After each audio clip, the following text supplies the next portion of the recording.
La scénarisation pédagogique. On peut définir la scénarisation pédagogique comme étant le découpage du contenu pédagogique en séquences selon les objectifs généraux et spécifiques. L'objectif de la scénarisation pédagogique est surtout d'aider le concepteur pour qu'il puisse correspondre ou faire correspondre les objectifs aux besoins de la formation et de l'apprenant selon les étapes pédagogiques définies. La scénarisation est donc avant tout un travail de conception de contenu, d'organisation des ressources, de planification de l'activité et des médiations pour accompagner l'apprentissage. Alors, quels sont les objectifs de ce module? Alors, à la fin de ce module, vous serez capable de connaître les principales étapes de la scénarisation pédagogique dans un contexte de formation en ligne en particulier, identifier les types d'activités et de ressources utilisables en ligne, identifier les outils auteurs disponibles.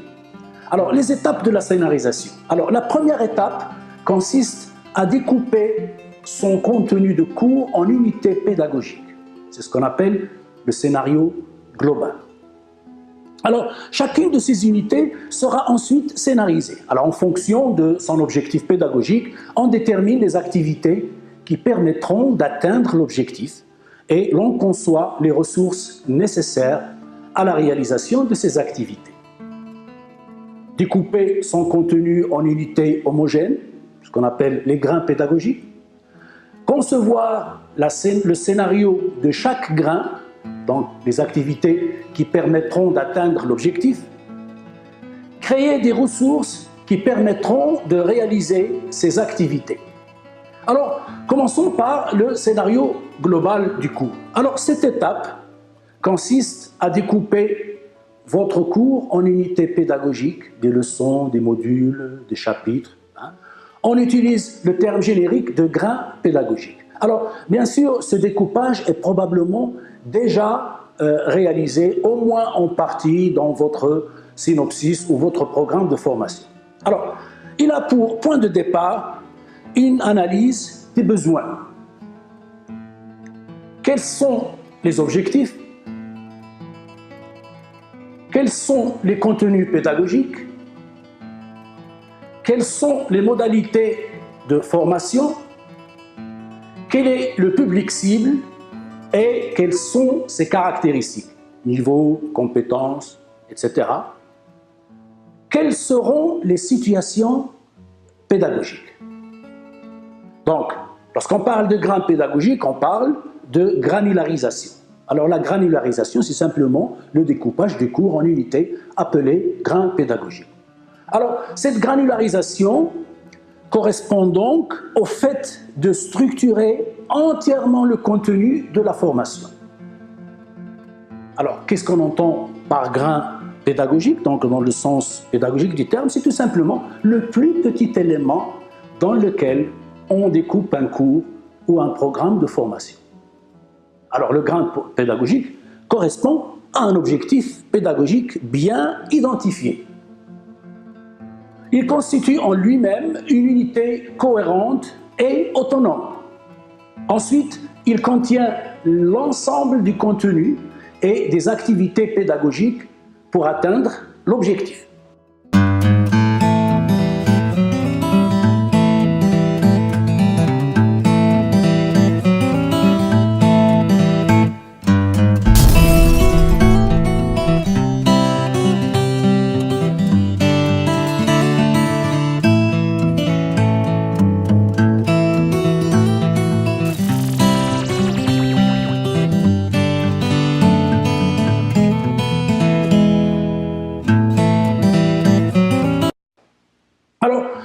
D'un point de vue technique, mais ça concerne ce qu'on appelle le LMS, donc la plateforme, alors le grain peut être implanté dans une plateforme de formation de type Moodle ou autre et comporte en lui-même toutes les informations qui lui permettent de communiquer avec cet environnement. Par exemple, le titre, l'objectif, le taux de réussite, la durée, etc.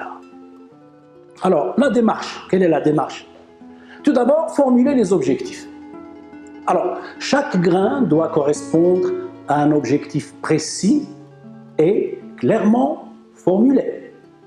Alors, le découpage peut être guidé par différentes approches, une approche thématique, chronologique, par difficulté croissante, etc.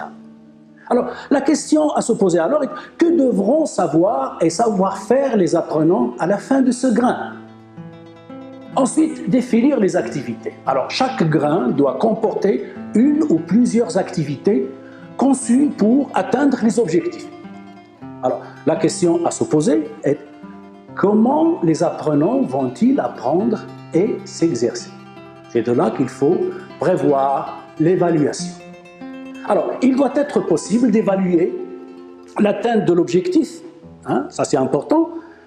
Alors, il faut définir dès le début les modalités de cette évaluation. Alors, cela vous aidera à vérifier que les objectifs sont bien définis.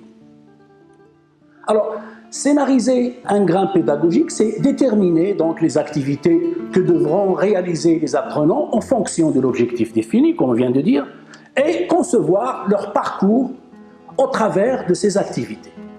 Alors, ce parcours peut être plus ou moins imposé, de forme linéaire, parcourir les étapes dans un ordre préétabli, ou bien libre, c'est-à-dire que l'apprenant choisit lui-même dans quel ordre il va les effectuer.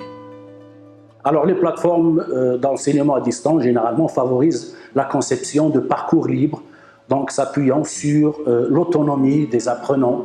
Cependant, rien ne vous empêche de leur proposer un plan d'études indiquant un ordre de réalisation bien précis. Alors, en parlant d'activités, quelles activités peut-on imaginer? Alors, on peut distinguer en général 4 grandes catégories d'activités. La consultation de documents, un texte à lire, une vidéo à regarder, etc. Exercices autocorrigés, généralement de type QCM ou autre. Exercices ou production en groupe. Et enfin, exercices corrigés par le formateur. Alors, quelques exemples pour chaque catégorie. Les activités de consultation, on peut par exemple étudier un document, en prendre connaissance. Texte, ce document peut être sous forme de texte, de vidéo, bien de simulation ou bien d'animation. Ensuite, les activités autocorrigées de type QCM ou bien exercices d'appareillement ou association, les textes à trous, donc il y a beaucoup plus de variantes pour les exercices autocorrigés. Alors, ensuite, les activités en groupe, par exemple, argumenter dans un forum, composer un document à plusieurs dans ce qu'on appelle un wiki, donc un document collectif, construire un glossaire collectif, etc. Alors bien sûr, les LMS, les plateformes, offrent généralement un large panel d'activités dans chacune de ces catégories. Alors les outils auteurs, en ce sens, servent beaucoup à concevoir des ressources pédagogiques multimédia. Alors ils permettent aussi de créer des parcours pédagogiques structurés. Ils permettent aussi de créer des tests et des exercices. Et ils permettent aussi des présentations enrichies de commentaires audio et d'interactions. Ils permettent également des tutoriels à partir de captures d'écran. Ils permettent des animations, des vidéos interactives et j'en passe. Alors, bien sûr, il existe de nombreuses solutions plus ou moins onéreuses, sous forme de services web ou de logiciels installés. Voilà que nous favorisons généralement les outils open source ou bien les ressources éducatives libres, donc qui ne demandent pas de moyens matériels. Alors, quelques conseils à ce sujet. Alors, pour réussir votre scénario pédagogique, d'abord, la conception des contenus. Alors, ne surchargez pas vos pages.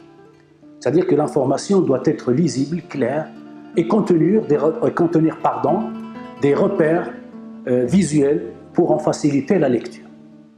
Ensuite, la variété des médias permet de rendre la ressource plus attrayante et renforce l'efficacité pédagogique.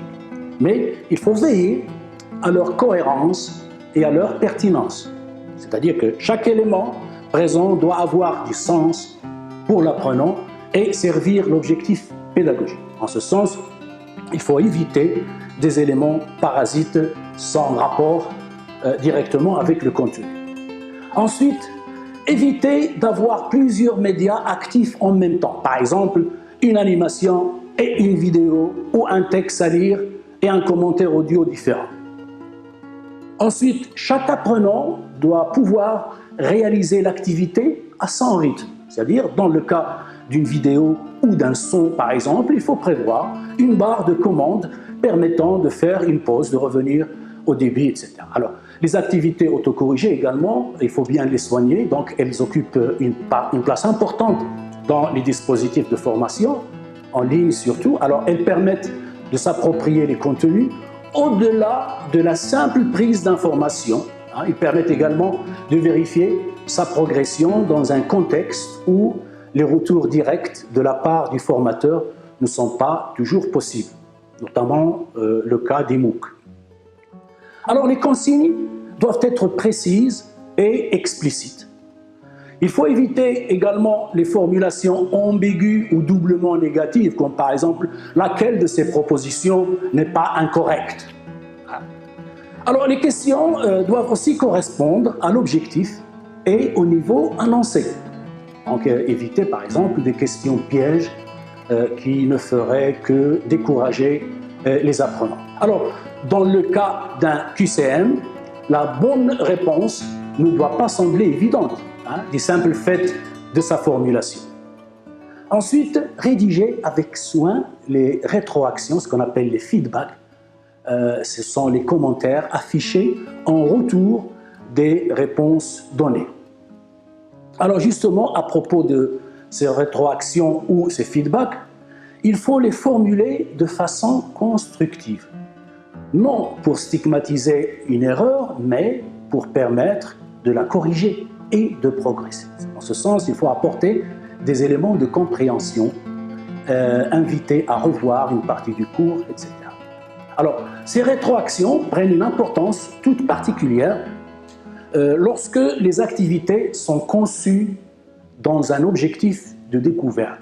Donc, ils vont, par exemple, susciter l'intérêt, donner des informations complémentaires, etc. Voilà donc, en gros, pour les conseils. Bien sûr, il y en a d'autres, mais c'est là l'essentiel à respecter si on veut réaliser un scénario pédagogique exhaustif.